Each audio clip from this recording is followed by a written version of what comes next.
Sorry, Jack. I'm going to call this public hearing to order. Please, in attendance this evening are Supervisors Fisher, Aguizio, Fleer, Barney, and Cassiola, as well as Solicitor Gretchen Moore and Township Engineer Dan Dizeroth. Please stand if you intend to speak at all at this meeting so that you can be sworn in. Even if you think there's any chance at all that you might be, it doesn't hurt to be sworn in and then not speak.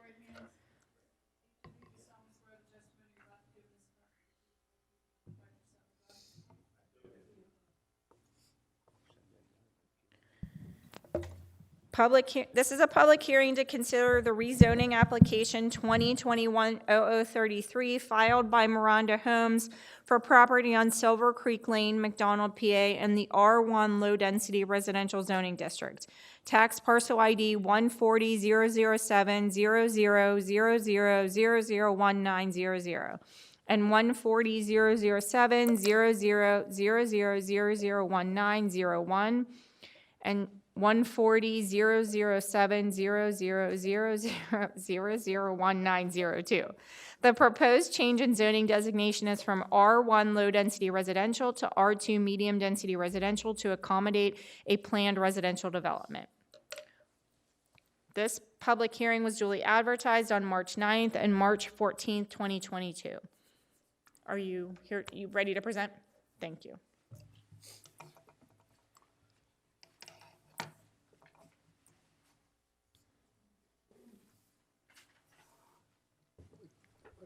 To mention something, that part about it to accommodate a planned residential development, that really isn't a part of a rezoning change, and it really shouldn't be in there. That's almost implying it's a condition. That's the plan, and it isn't. This is just rezoning. It's a whole separate process to go through to apply for a planned residential development. Yeah, so that's a fair point, Tom, and you are all here tonight for the rezoning portion only. Right. And obviously that rezoning would not be contingent upon them, submitting an additional application for a PRD, although I think you're telling us already that's your intention. That's correct. Okay, Yes. Thank you. Okay, good evening. Thank you for holding this public hearing, and appreciate the audience that came in. You're familiar with this presentation as I did do it a few weeks ago. But I'd like to present. Oh, sorry.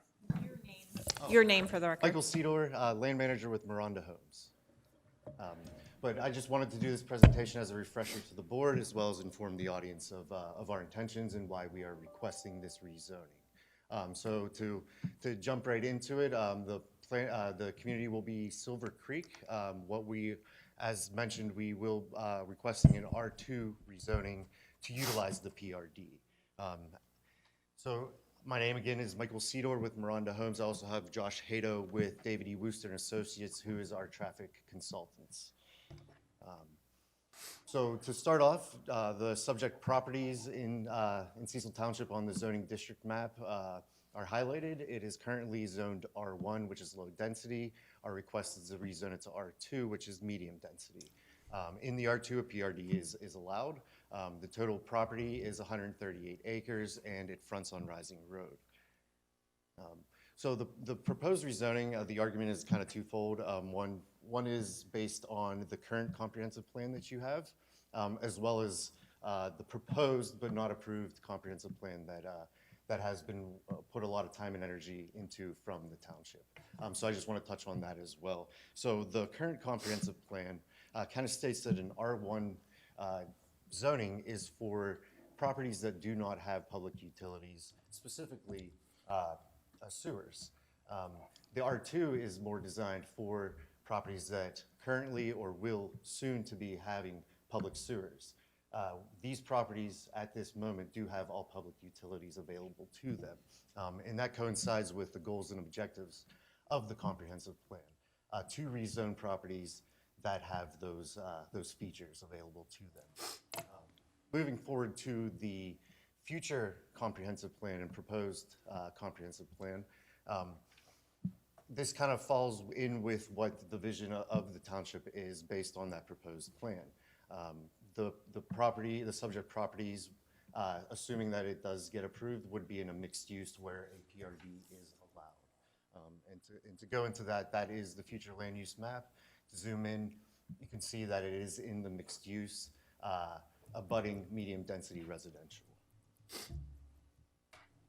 So the zoning requirements, based on the R1 cluster is what we originally came into. The PRD in an R2, what is proposed and what is allowed. We had some discussion last time. So here, the density in an R1 cluster, we could have had 277 units. All the bulk requirements were met. However, as I mentioned previously, the vision was not achieved there of what a cluster subdivision should look like.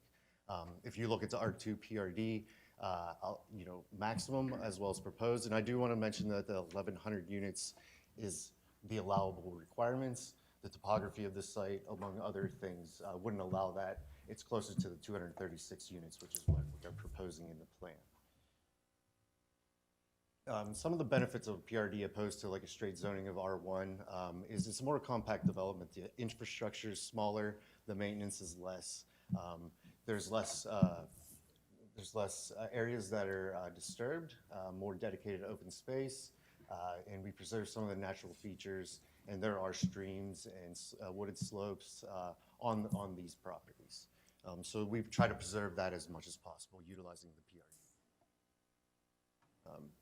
So to dive into the actual properties that are in subject, this is the existing topography of the properties. The darker grayed areas are steeper slopes. The whiter areas are more flat. And you can see this more in here where the red is the steeper slopes. The black outline is the limit of disturbance for the subdivision. And you can see we're staying away from all the steep slopes as much as possible and preserving them. So here is the actual proposed plan. This will be done in multiple phases. Again, it's approximately 236 units. We are staying away from the majority of the streams and wetlands opposed to 2 crossings. There will be 1 entrance, 3 stormwater basements. We propose sidewalks throughout the community on both sides. Mailbox cluster at the closer to the entrance. We would have an emergency access, which I have a slide to show that. And again, all proposed utilities are available on site. So with the open space and buffering, with the PRD, there's supposed to be a 50-foot wide buffer, which we will have, that will be owned and maintained by the HOA, as well as at the top, all of the green is open space that will be undisturbed in its perpetuity. This, again, will be owned by the future HOA and remain undisturbed. So moving forward, the emergency and secondary access, we were able to slot in an emergency access that will filter out onto Creedmoor Road. It is rather steep, but it's within the requirements, and it does allow a secondary access. In addition to that emergency access, we're proposing to widening the entrance to the first intersection to 30 feet. That's essentially three lanes wide to add any more, add more to it if an emergency does arise or if there's anything blocking a portion of the road. Stormwater control, there will be 3 basins that will control all of the runoff that happens on the site. It will all be funneled into these basins and then trickled off site. With these basins, it typically does reduce any current issues on site with flooding and with runoff. So, and this will be done to the township, the DEP, and the Washington County Conservation District requirements and regulations. The traffic discussion, I have Josh here. I'm just going to run through the basics of it real quick, and then if we have follow-up questions afterwards, we're all ears to answer what we can. So as we discussed previously, there was multiple intersections studied, mainly the intersection for the Southern Beltway and the entrance to the subdivision, as well as on rising to Route 50. Another consideration that was done, and we do have a study that was provided to the township about the overpass of the railroad, and that was studied as well. One thing that did happen since the last time I was here is that the traffic impact study that was submitted to PennDOT was approved. So the traffic impact study was approved, and the caveat to that was there were, it showed no improvements to any intersections, and that was approved by PennDOT. So just to give a sample building elevations of what we would be building there, what Maronda Homes would be building is, home size between 1,800 and 3,200 square feet. Depending on what prices do in the next few years, we're looking at the low 400s to mid 500 range for Cecil Township. So that's the presentation. I'm happy to answer any questions. If you have any traffic-specific questions, Josh is here to answer them as well. You showed the 15-foot side yard? 15-foot, whatever. Yes, it was on his chart, it showed 15 foot.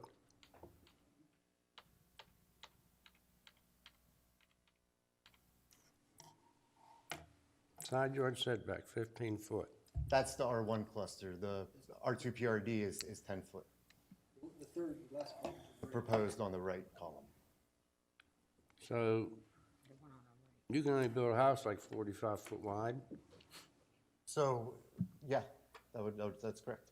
And we have products to do that. The majority of our products are 40 feet wide. We do have some that go all the way up to 56 feet wide, but that is our presidential series, and those are for obviously much larger lots. Back to that emergency road. How much of a problem would that be to make that 24 foot wide instead of 15? Can you repeat that? I'm sorry. Pardon me? Could you repeat that? I didn't hear. The emergency road. Can you do me a favor, Ron? Can you talk into your microphone too?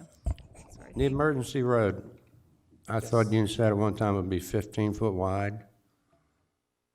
Yes, that's what is proposed. What would be a problem to make that 24 foot wide like all the other streets? I know it's emergency, but to make it 24 foot wide. Typically, emergency access, and I can't say for certain that in your ordinances that it is 15 feet wide, but we typically, that's the standard. Based on the grade of this, I'm not sure if a 20-foot wide emergency access could be achieved. I can't speak on the civil engineering aspect of that, but if it can be achieved, and that's something I can look into, we most certainly would. That would not be an issue. You said the traffic study was approved by PennDOT? Yes. I mean, we had discussion, I think this board and the residents know the safety issue there at Route 50 and Rising Road. So where are we at with the traffic study? Nothing's going to change? So the way with the traffic study, and Josh can speak more on this, is there is certain specifications and requirements that you have to meet for improvements or non-improvements, and there's multiple levels to it. What the data shows is that no improvements are needed. I fully understand the concerns of the board as well as the town, as well as the citizens of this community. And as I mentioned previously, Maronda Homes is committed to putting a voluntary impact fee in place that can be, negotiated, that can be put on as a condition to the PRD in and of itself. Right, but this is a rezoning hearing, so when we wouldn't discuss that right now, rezoning would be separate from the PRD. Absolutely, and I just want to be on record that Maronda is willing to do that, but I understand that that would be a condition of the PRD in the assumption that this is rezoned. Correct. Yes. Well, right now, we're aware there is a problem down there, and it's not your problem. It's PennDOT changed the lanes and everything down there. It was always right lane ends. Now they changed it to left lane ends.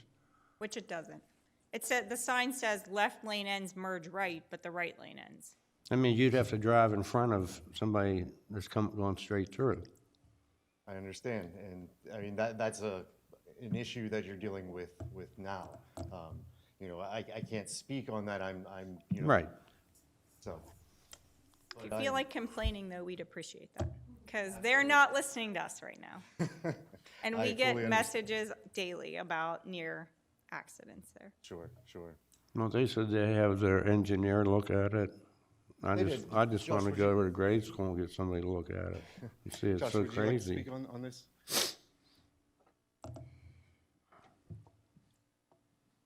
Sure. Josh Hader, David Worcester and Associates. We can certainly ask the question as well. Yeah. If you How were- recently did that change? Within the past month. So they literally just put signs up. They didn't do any marking on the pavement, no notification, nothing. After probably 50 years of it being the right lane ends, merge left, all of a sudden they threw up a sign that says left lane ends, merge right. So I got a text message today from somebody who was like, my wife got flipped off and my daughter got run off the road because there's no warning, and everybody who's lived around here their whole life is used to the other way. Right. We'd certainly be happy to ask on your behalf again. We would We appreciate may it. get the same lack of response, but yeah, it's certainly odd that they would change the signing. Yeah, because where you turn onto Rising Road, like that right lane really should be a turning lane. It should end, it should be a turning lane onto Rising. Now the signs want people to merge into the right lane, Right. but the left lane continues. Okay. So, I don't know. We will pose that question to the department. Thank you, See if we much can get you an appreciated. answer. No, they're going to tell you that they got a lot of complaints from the elevator shop. And I only know of like one accident right there since the new road was put in. Yeah, I don't know. Yeah. Don't let him tell you that, is what he's saying. And they're also gonna say that there were accidents there. They never once reached out to us. They never once reached out to our police to get confirmation of any of that stuff. They just Okay. decided it would be fun to throw up a sign. Okay, we didn't notice an accident history. That was also part of our study, was to pull accident data, and we didn't get it either. Yeah. I was going to say, at the condition that it was fine Right. before they changed it. Yeah. Okay. One way or the other, it certainly doesn't make sense to have the signage say one thing and the pavement marking to say another. Right. I don't know off the top of my head which one's better, which lane ends, When but you're they certainly driving, shouldn't you'll see- contradict one another. Yeah, so, when you're driving, you'll see the left lane continues and the right lane goes on to Rising. Yeah, But PennDOT decided the sign would be better the other direction, so. okay. Yeah, I noticed that on my way in tonight, but I thought I was crazy, 'cause I was just here a month ago and I didn't think it was that way. No, Yeah, I honestly think that a lot of the traffic leaving this plan will go up and get on the turnpike and get off on 50. So they won't even be going through that trestle. We agree. Because the Beltway is so new, we couldn't make an accurate estimation as to how much the traffic would go that way relative to going down Rising Road. But certainly would expect, given the destinations that people are more or less going to, that a lot of people will actually avoid that underpass and avoid that intersection Correct. altogether. so I should know the answer because I drive Rising daily, but, so if you do that and take just that short little connection, do you have to pay a toll to go from? We've been told by the department that you do not. Okay. It's good to know. I don't know that that's, as of now, that's the case. I don't know if that's something that would ever change, but I'm gonna try, I live over that way, so I drive Rising 3, 4, 5 times a day. I'm just out of habit, always come on to 50, but now, I mean, I'll give it a try, see what happens. But you know what I noticed too, coming back from the airport, I never normally need my GPS or on in my car, but I had it on one time because I was timing something or mileage or something. It went to, when I got off at the South Fayette area right there, it directed me to turn right, to go down towards Racing Road, not left. Even though the sign that says Cecil to the left, it directed me to go to the right. So that's, I mean, it's going to add more people, I think, from the toll road that aren't familiar with it. They're going to end up going down on Racing. possibly, yeah. Related to your issue, but yes.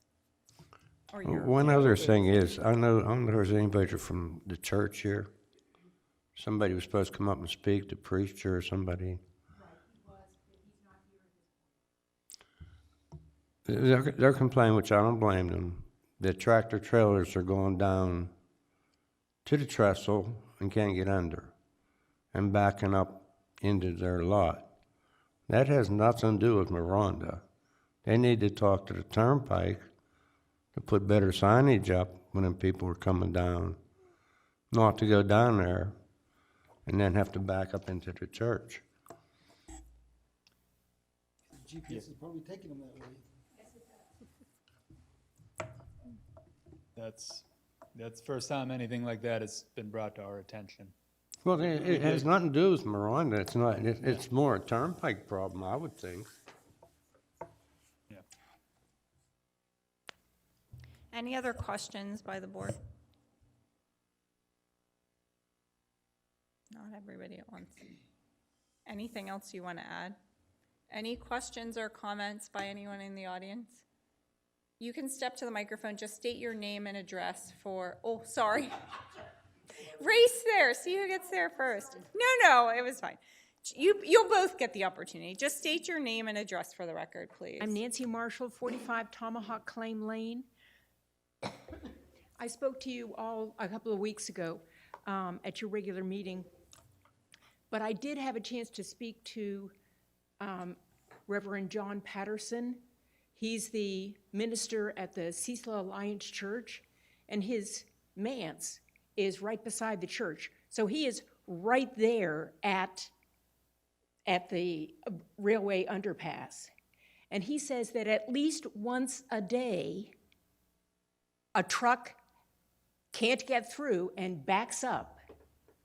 Sometimes they're actually so long that they have to back all the way up to the turnpike entrance because there's no place else big enough for them, for a big truck to turn around. And they all say that their GPS system directs them that way. And so they're not paying any attention to whatever the signs are that the turnpike is putting up. They're paying attention to their GPS, which is leading them down. And those of us who use it all the time are just really aware of the fact that if we add another 250 homes, it's just going to be a really problematic situation. But I think that they need to contact PennDOT or the turnpike. I understand that there's a different issue that you're addressing. I'm just saying, in terms of the rezoning, you're suggesting adding 250 people, 250 homes, with all of those people, many of whom are going to try and go through that underpass. I mean, to be fair, though, we brought up that concern, the truck concern off the turnpike 10, 15, 20 times during the building of the turnpike during meetings. I don't want to say it wouldn't be fair, but I think to me those are separate issues. So I don't want to consider like not rezoning a parcel of property over there because of an issue that somebody else is creating or doing. Do you see what I'm saying? So like if we want to address it with the turnpike and the state, because those are turnpike and state roads, and say, hey, we're having all these issues with the truck, I think that's a separate conversation from the rezoning of this parcel. That's just my opinion. Okay, thank you. There are ways to get, like Google Maps, to correct routes. Yeah, that's what I It was just has thinking. to go through a process. And agencies like the Turnpike, I think, are more able to get those changes made than we as individuals are. So maybe that's something we can follow up on too. That's a good point.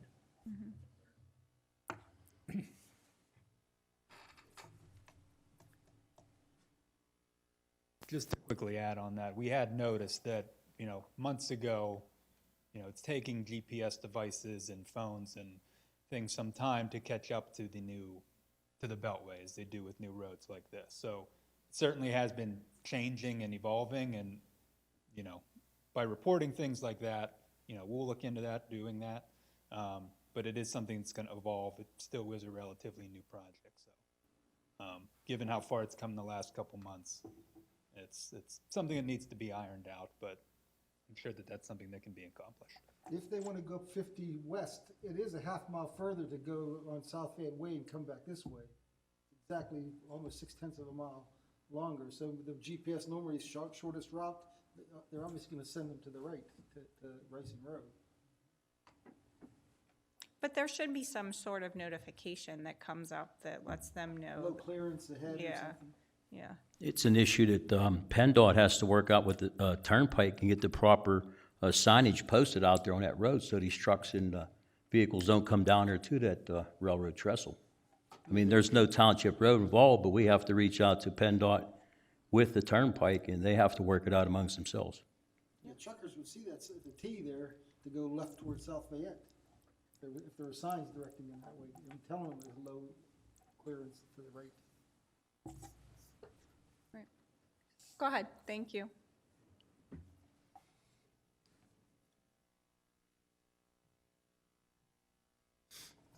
Hello, Al DiCello, 175 North DePauli Road. The back end of this butts right up against my house. You got about 8 houses. What I'm trying to find out is, can we get a bigger buffer zone? Can you change this? So We're we at the can top see end where of he's that, talking top about? left-hand side of that plan. Can I move this? Yeah. What is the buffer from your house right now? Pardon me? What is the buffer from your house right now? It's 50 right behind it and 25 as it goes over to the left-hand side of my property, right-hand side looking at it here. Is what they say that is. Could we slide it and get a bigger buffer, or? I would have to consult the civil engineer, Scheffler and Company. If it's feasible, absolutely, that would be no issue. Okay. That, and if, the more buffer you can get, the better, and if you can put a double row of pine trees in there or something to grow up so you can't see these houses. Seems reasonable. That's all stuff that we can, this is for a rezoning, but that's all stuff that we can negotiate with them if it's rezoned and we go through the PRD process. Okay. But we definitely, thank you for bringing it to our attention. I do have about the road also. I don't know if you care about that now or not. We were in conversation with PennDOT also, and I got an email back from them, and they were telling us what they were doing with that. And I told them this plan was going in there. They didn't care. Why wouldn't the left lane go straight through, the right lane end? But they're supposed to be painting this. I got an email from them the other day. They're gonna be painting this when the weather changes. They've been saying Still that. don't make sense. They've been saying it that doesn't. for a month now. I don't know what weather they're waiting for. I feel like they could have, you know, I 70 is pretty addressed good. this many years ago with them, and they told me, no, studies need to be done, you can't do this.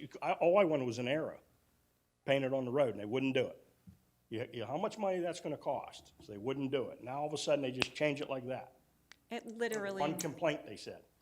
it makes no sense. They've had more complaints in opposition of the change than they had in making the change, and they're just digging their heels in and saying, we sent them a letter, I don't know if you saw it, that basically if there's an accident or a fatality, it's on them because they didn't follow the proper procedures, they didn't do a traffic study, they didn't contact the township, they didn't talk to our police, they just put signs up. So, Somebody's gonna come up there and stop in the left-hand lane to make a right-hand turn, and somebody's gonna trunk them bad. Thank you.